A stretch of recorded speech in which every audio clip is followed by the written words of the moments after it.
لاہور میں جماعت اسلامی کا petroleum levy ختم کرنے کے لیے مال روڈ پر دھرنا جاری ہے۔ امیر جماعت اسلامی حافظ نعیم الرحمان نے مطالبات کی منظوری تک دھرنا جاری رکھنے کا اعلان کر دیا ہے۔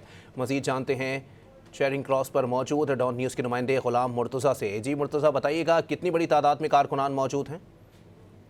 جی، پیٹرول پر لیوی ختم کرنے اور پیٹرولیم مصنوعات کی قیمتیں کم کرنے کے حوالے سے جماعت اسلامی کا لاہور کے مال روڈ پر دھرنا جاری ہے، اور کچھ ہی دیر پہلے امیر جماعت اسلامی حافظ نعیم الرحمان نے خطاب کیا کارکنان سے۔ ان کی جانب سے کیٹاگوریکلی کہہ دیے گئے کہ حکومت نے جو کمیٹی بنائی ہے پیٹرولیم مصنوعات کی قیمتوں کو ریویو کرنے کے حوالے سے، اس کو وہ تسلیم نہیں کرتے، اور ابھی تک حکومت کا کوئی بھی نمائندہ یہاں پہ مذاکرات کرنے کے لیے نہیں پہنچا۔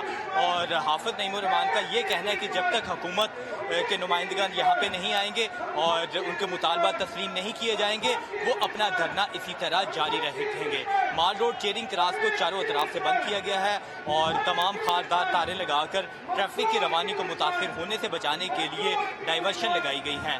تو جماعت اسلامی کا دھرنا مال روڈ پہ جاری ہے، اور مطالبات کی منظوری تک یہ دھرنا جاری رہے گا۔